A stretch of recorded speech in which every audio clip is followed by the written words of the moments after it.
आए हुए मेरे प्यारे साथियों, सबको मेरा सादर प्रणाम। मैं नित्य प्रतिदिन की तरह ज्ञान की चर्चा में आप लोगों के मध्य शामिल हो रहा हूँ। उम्मीद करता हूँ कि हमारे जितने भी वीडियो अब तक हमने अपलोड किए हैं उनको देखने के बाद, सुनने के बाद कुछ न कुछ सोच में परिवर्तन जरूर आया होगा। और लेकिन ये परिवर्तन तभी आएगा जब कोई उसको शांत मन से, स्थिर चित्त से सुनने का प्रयास करेगा। और जीवन में तभी अमल में ला पाएगा जब पूर्ण इच्छा शक्ति से उसको अमल में लाना चाहेगा।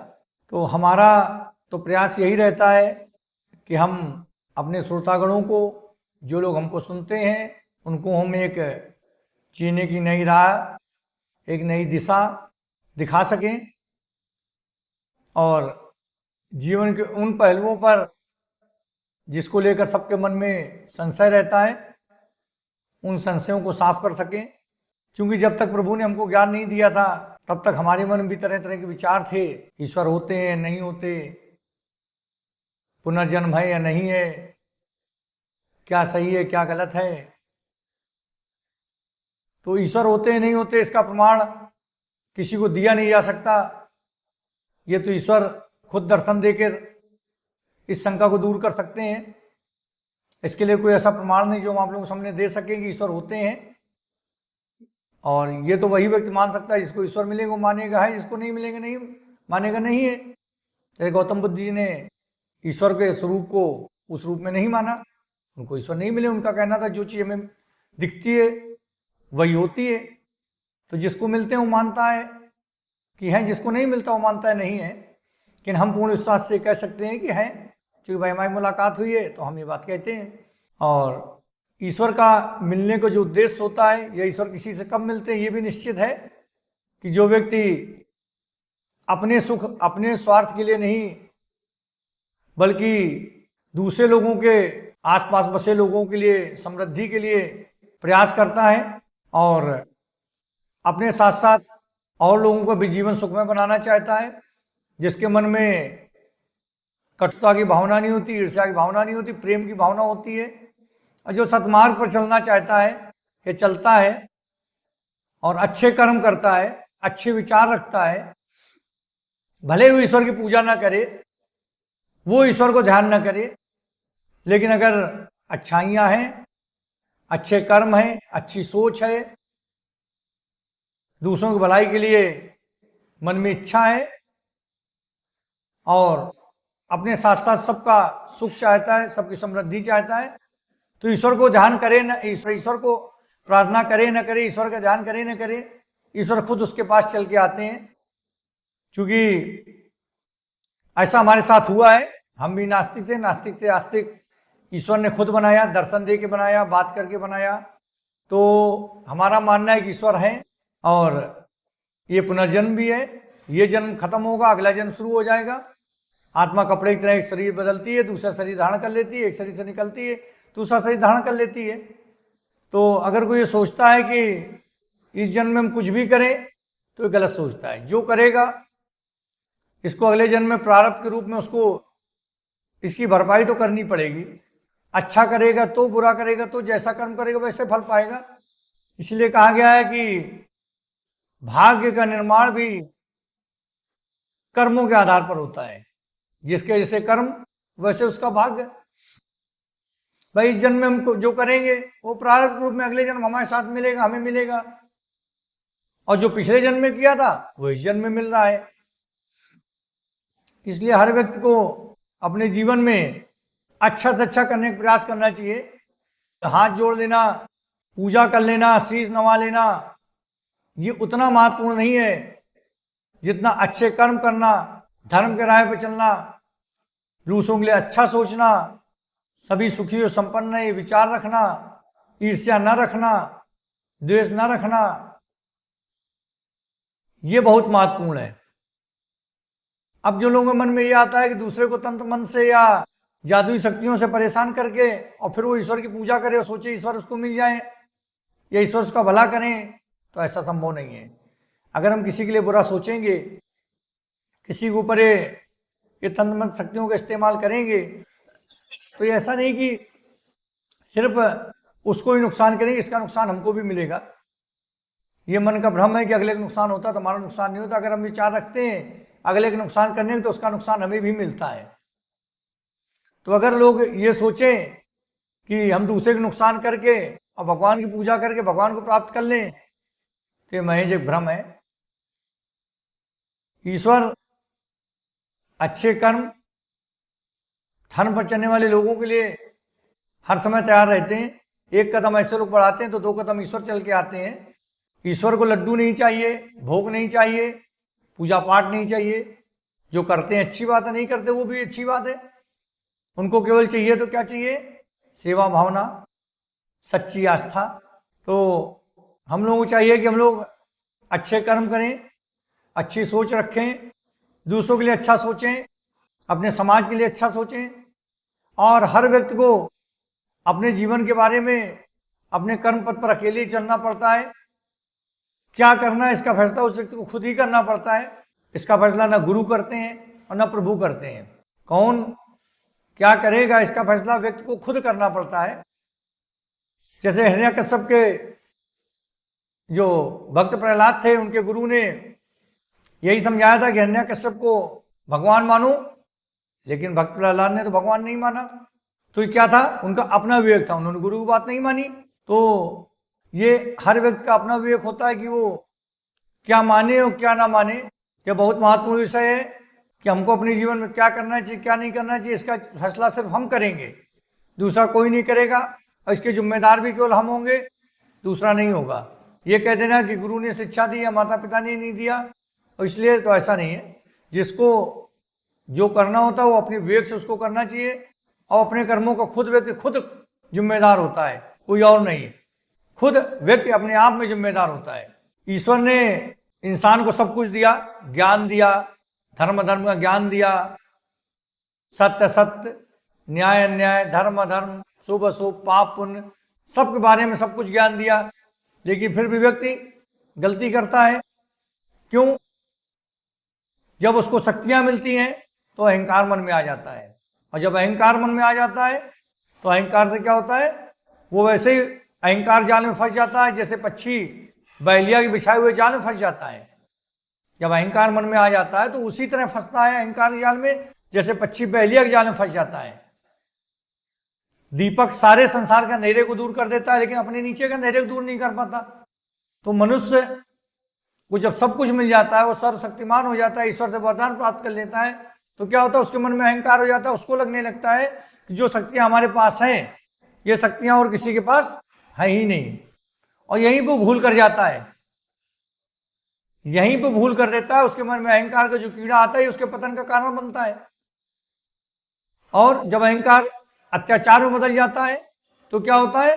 भगवान को फिर इंटरफेयर करना पड़ता है, हस्तक्षेप करना पड़ता है, और उसको समाप्त भी करना पड़ता है। जिस प्रकार शरीर के एक अंग सड़ने लगे तो क्या होता है? उसको शरीर को बचाने के लिए उस अंग को काटना पड़ता है। वैसे ईश्वर जो वरदान देकर उसको सर्वशक्तिमान बनाते हैं, सर्वशक्तिमान बनाते हैं, जो ईश्वर वरदान देते हैं और सर्वशक्तिमान बनाते हैं, वही ईश्वर उसको खत्म करने के लिए फिर से प्रकट होते हैं। यानी अपने दिए वचन पे ईश्वर को खुद पछताना पड़ता है। तो ऐसा क्यों? जबकि प्रभु ने सबको ज्ञान दिया, जब सत्य सत्य का दिया, धर्म अधर्म का दिया, तो प्रभु सबको ज्ञान देते हैं, और अच्छे प्रयासों से, अच्छी प्रार्थना से, अच्छे प्रयासों से ही ईश्वर का वरदान मिलता है। लेकिन क्या होता है? वरदान मिलते ही वो बस इसी भ्रम में कि हमारे पास जो शक्तियां किसी के पास में, अहंकारी हो जाता है और अत्याचार होने लगता है, निर्ममता को जन्म देता है, अत्याचार को जन्म देता है, और धीरे धीरे वो वही वरदान उसके लिए श्राप बन जाता है और उसके पतन का कारण बनता है। यानी जहां शक्तियां हैं वहां अहंकार आ गया, यहीं पर व्यक्ति अपने जीवन में फेल हो जाता है। तो इसका मतलब क्या है कि जिस व्यक्ति के पास शक्ति हो उसको अहंकार से बचना चाहिए, सदैव सामान्य जीवन पे रहना चाहिए, और दूसरों की भलाई के लिए अपनी शक्तियों का इस्तेमाल करना चाहिए, न कि अहंकारी बनने के लिए। अब इसका यही होता है कि या तो किसी को इतनी शक्ति ही नहीं दी जाए कि इतना शक्तिमान बन जाए, इतना शक्तिशाली बन जाए, किसी और को नुकसान पहुंचा सके, या ऐसे व्यक्ति को दी जाए जो इसको संभाल सके। लेकिन इसका फैसला इसलिए नहीं हो सकता क्योंकि हर व्यक्ति प्रयास करके वरदान पाता है और इसके बाद उसके रास्ते भटक जाते हैं, तो इसके लिए ईश्वर कुछ नहीं कर सकते। जिसको वरदान देते हैं उसी का वध भी करना पड़ता है। तो सबसे बड़ा दुश्मन इंसान का क्या है? अहंकार है। इसलिए हर व्यक्ति को अहंकार से बचकर धरातल पर रहना चाहिए। वो चाहे कि उसके पास शक्तियां हो, चाहे इतना ज्ञान हो। किसी को शक्तियों पे घमंड होता है, किसी को अपने ज्ञान पे घमंड होता है, किसी को अपनी सुंदरता पे, किसी को अपनी ताकत पे, किसी को अपने बाहुबल पे। लेकिन घमंड होना ही व्यक्ति के पतन का कारण बनता है और ये सबसे बड़ी बुराई है इंसान के जीवन। जैसे दीपक है, पूरे घर का अंधेरा दूर करता है, लेकिन अगर उस दीपक से अपने घर में आग लग जाने खतरा हो तो क्या होता है? दीपक को ही बुझाना पड़ता है। यानी जिस दीपक को व्यक्ति जलाता है, अगर उससे घर में आग लग जाने खतरा हो तो उसे अपने ही उसी दीपक को जिसको खुद जलाता है उसको बुझाना पड़ता है। कि शरीर को इससे सड़ने लगे तो उसको, शरीर को बचाने के लिए उसको काटना पड़ता है। इसी तरह ईश्वर जो वरदान देते हैं वही ईश्वर उसके वध के लिए उन्हें फिर से प्रयास करना पड़ता है और उन्हें अपने वरदान देने पर पछतावा अलग से होता है। तो भगवान ने सब कुछ सिखाया, ग्रंथ दिए, उपनिषद दिए, मनुष्य को समझाया उसे क्या करना चाहिए क्या नहीं करना चाहिए, इतिहास बनाया ताकि लोग इतिहास पढ़ें, आगे आने वाली पीढ़ियां पिछले पीढ़ियों वाली गलतियां ना करें, उस इतिहास से सीखें। तो ग्रंथों से लेकर वेद पुराण सब कुछ दिए, मानव जीवन के लिए नियम बनाए, समाज के लिए नियम बनाए, राजा क्या करना चाहिए, प्रजा क्या करना चाहिए, महिला क्या करना चाहिए, पुरुष को क्या करना चाहिए, सब कुछ बनाया। समाज में सब कुछ ज्ञान दिया, सीमा रेखाएं बनाई, हर एक की अपनी सीमाएं बनाई। ईश्वर ने तो सब कुछ दिया, लेकिन इंसान ने क्या किया? शक्ति पाते ही इन सारे समीकरणों को बिगाड़ दिया, सारी सीमाओं को उल्लंघन कर दिया और वो अहंकारी अत्याचारी हो गया और उसके पतन का कारण बन गया। यानी सबसे बड़ा दुश्मन सिर्फ उसका अहंकार ही है, चाहे ज्ञान का हो चाहे ताकत का हो। जब कोई अपना कर्म छोड़ देता है तो सामने वाले को अपना धर्म छोड़ना ही पड़ता है। अगर एक व्यक्ति अपना कर्म छोड़ दे, सत्कर्म छोड़ दे, अच्छे कर्म छोड़ दे, तो सामने वाले को धर्म छोड़ना ही पड़ता है। जैसे अगर कोई व्यक्ति तुम्हें गोली मारने लगे, गोली मारने को आगे बढ़े और गोली मारने लगे तो क्या करोगे? तुम्हें मजबूरी में उसको मारना पड़ेगा। अगर गोली है तो गोली, डंडा है तो डंडा। यानी फिर तुम ऐसा तो नहीं मार खाते रहोगे, अगर कोई तुमको मारे डाल रहा है तो गोली मारनी पड़ेगी। जैसे कोई व्यक्ति किसी घर में किसी की पत्नी किसी की बहन को छेड़े तो क्या होगा? अगला व्यक्ति चाहे जितना धार्मिक हो, गलत काम ना करता हो, बिल्कुल सत्य के मार्ग पर चलता हो, लेकिन क्या है, उसे भी अपना धर्म छोड़ना ही पड़ेगा। उस समय उस अत्याचारी को, उस सरफरे को मारना ही पड़ेगा, चाहे डंडा मारे, चाहे लाठी मारे, चाहे गोली मारे। यानी अगर एक व्यक्ति अपना कर्म करना छोड़ देता है, सही रास्ते से भटक जाता है, तो अगले को मजबूरी में भटकना ही पड़ता है। तो एक दोषी होता है और पूरे समाज को डिस्टर्ब कर देता है, बिगाड़ देता है। इसलिए अगर समाज को संतुलित ढंग से चलाना है, शांति से चलाना है, तो सब लोगों को अच्छा बनना होगा, जो बड़ा मुश्किल है, कम से कम इस कलयुग में। जैसे परशुराम जी ने अत्याचार की वजह से उनके माता पिता, उनके आचार्य सब लोगों ने मार डाले, तो इस अत्याचार के विरोध में उन्होंने क्या किया? उन्होंने वचन दिया था अपनी माता को कि क्षत्रियों के रक्त का सरोवर बना देंगे, इस धरती में क्षत्रियों के रक्त से सरोवर बना देंगे। और उन्होंने इस लक्ष्य को पूर्ण किया। उन्होंने कहा कि माता, मैंने अपना लक्ष्य पूर्ण कर लिया, आज से परशुराम इतिहास बन गया और मैं जल के स्थान पर रक्त से दर्पण कर रहा हूं। माता पिता के दर्पण जल के स्थान पर रक्त से किया, क्योंकि उन्होंने इस बात की कसम खाई थी, इस बात की प्रतिज्ञा ली थी। उन्होंने कहा, हे ईश्वर, हमने अपना लक्ष्य पूर्ण किया, हमारा अभियान समाप्त हुआ। तो अब इसको देखने में बड़ा क्रूर दृश्य है कि कोई किसी के रक्त से सरोवर बना दे, तो ये देखने में तो बड़ा क्रूर है। अगर इसको देखा जाए तो कोई व्यक्ति अपने माता पिता के दर्पण जल के स्थान पर रक्त से करे तो मानव सभ्यता क्या होगा, संस्कृत के क्या होगा? एक पक्ष है, दूसरा पक्ष देखा जाए तो क्या है कि किसी के माता पिता का, आचार्य का अगर इस तरह से कोई मार डाले, उस बालक के हृदय में क्या होगा? तो इसके दोनों पहलू हैं। उसने अपना धर्म छोड़ा तो अगले ने अपना धर्म छोड़ दिया। तो अगर सामने वाला अपना सत्कर्म छोड़ता है, सामने वाले को अपना धर्म छोड़ना पड़ेगा। इसलिए परशुराम जी का कहना था, अत्याचार सहना मतलब अत्याचार का विरोध न करना अत्याचार सहने के बराबर है, अत्याचार में सहयोग देने के समान है। अगर अत्याचार का कोई विरोध नहीं करता, उसको सहन करता, तो अत्याचार में सहयोग करने के समान है। तो हर चीज के दो पहलू होते हैं। परशुराम जी ने अगर ये काम किया तो क्यों किया? उन्हें मजबूर होना पड़ा वो काम करने के लिए। तो कोई व्यक्ति इस संसार में अपनी मर्जी से, अपनी स्वेच्छा से गलत कार्य नहीं करता, परिस्थितियां उसे मजबूर कर देती हूँ करने के लिए। तभी प्रभु का कहना है कि कोई क्या बनना चाहता है वो क्या बन जाता है, बनना वो क्या चाहता है और बन क्या जाता है। ये परशुराम जी को क्या होना चाहिए था, बढ़िया एक समाज को एक अच्छा आचार्य मिलता, एक बढ़िया अच्छे घर में पैदा हुए, संस्कारी माता गोद में खेले, तो जिनके हाथ में पुस्तकें होनी चाहिए थी उनके हाथ में क्या मिला, फरसा मिला। तो क्या व्यक्ति बनना चाहता है वो परिस्थिति उसे क्या बना देती है, सबसे अच्छा इसका प्रमाण है। और ये अत्याचार क्या हुआ कि सहस्त्रार्जुन को सहस्र बाहुओं का बल किसने दिया था, ईश्वर ने वरदान दिया था। उन्हीं के वरदान से इतना शक्तिशाली था सहस्त्रार्जुन, जिसने ये अत्याचार किया तो ईश्वर ने ही वरदान दिया था। तो तभी तो ईश्वर कहते हैं कि हम वरदान देते हैं, शक्तिशाली बनाते हैं, ज्ञान भी देते हैं, लेकिन फिर भी व्यक्ति शक्तियों का दुरुपयोग करता है, शक्तियां पा जाता है, दुरुपयोग करता है, उसी के वध के लिए हमें फिर से प्रयास करना पड़ता है, क्योंकि उन शक्तियों को संभाल नहीं पाता। इसीलिए कहते हैं गलत व्यक्ति के हाथ में अगर शक्तियां पड़ गई तो उसका वो गलत उपयोग करेगा, और अगर सही व्यक्ति के हाथ में शक्तियां पड़ी तो वो विकास करेगा, समाज का उत्थान करेगा। लेकिन गलत व्यक्ति के हाथ में पड़ती हैं तो विनाश करता है, विकास नहीं करता। किसी गुरु का परामर्श तो किसी शिष्य को भ्रष्ट कर सकता है, किसी गुरु का परामर्श तो किसी शिष्य को भ्रष्ट कर सकता है, पर यह फैसला तो शिष्य को ही लेना होगा कि उसे क्या करना है क्या नहीं करना। गुरु कोई परामर्श दे दे, लेकिन फैसला तो शिष्य को खुद करना होगा कि उसे क्या करना चाहिए क्या नहीं करना चाहिए। जैसे प्रहलाद के गुरु ने प्रहलाद से कहा था कि हिरण्यकश्यप को भगवान मानो, लेकिन प्रहलाद ने तो हिरण्यकश्यप को भगवान नहीं माना।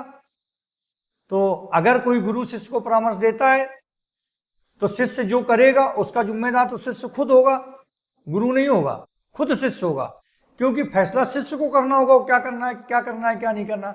भले गुरु ने कुछ भी ज्ञान दे दिया तो जो भी शिष्य करेगा उसका जिम्मेदार शिष्य होगा, क्योंकि जीवन के पथ पर, कर्म के पथ पर कर्म भी इंसान को खुद ही करने हैं, उसका फल भी उसी को भोगना है, परामर्श चाहे जो कोई दे दे। जैसे विलोचन है, विलोचन को शुक्राचार्य ने सलाह गलत दी, तो अभी तो विलोचन को फैसला करना है कि वो क्या करे क्या ना करे।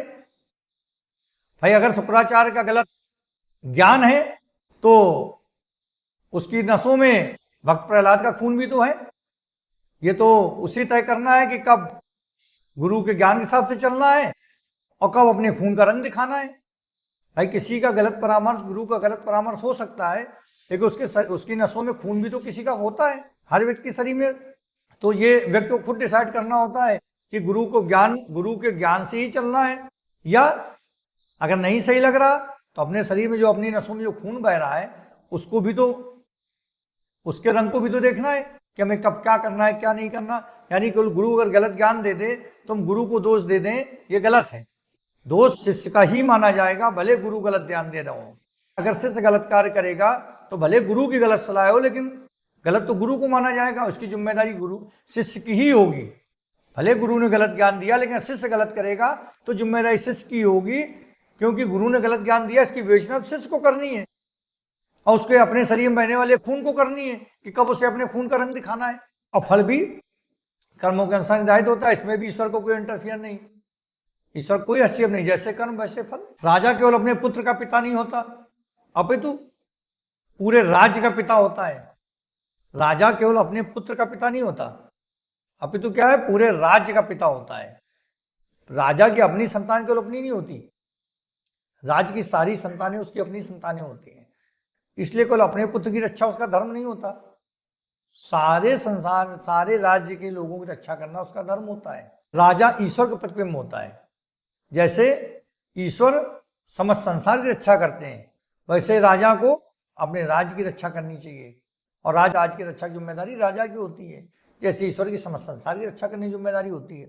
सैनिक और सेना का बल तो प्रजा की रक्षा के लिए होता है, राज्य की रक्षा के लिए होता है सैनिक, और जो सेना है इसका बल तो राज्य की रक्षा के लिए होता है और प्रजा की रक्षा के लिए होता है। अपनी रक्षा के लिए कोई राजा व्यक्तिगत अपनी सुरक्षा के लिए अगर सेना और सैनिक का इस्तेमाल करता है तो ये सर्वथा अनुचित है, क्योंकि सैनिक और सेना जो है तो राज्य की रक्षा के लिए, प्रजा की रक्षा के लिए होती है, व्यक्तिगत अपनी रक्षा के लिए नहीं होती।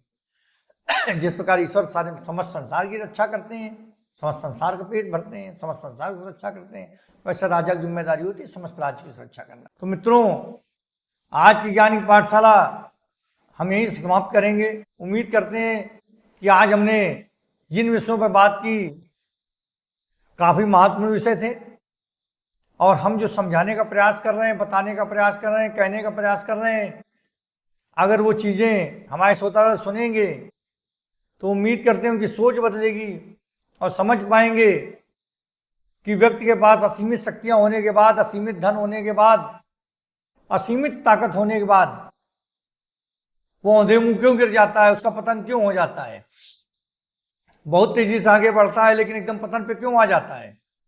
भाई हर व्यक्ति छोटे से ही बड़ा होता है, जैसे बच्चा है धीरे धीरे बड़ा होता है, गरीब से अमीर होता है, कमजोर से ताकतवर बनता है। लेकिन जब इतनी सारी चीजें प्राप्त कर लेता है, जैसे ईश्वर से वरदान प्राप्त कर ले, धन प्राप्त कर ले, बिजनेस में सफल हो जाए, बहुत आगे बढ़ जाए, फिर उसका पतन क्यों होता है?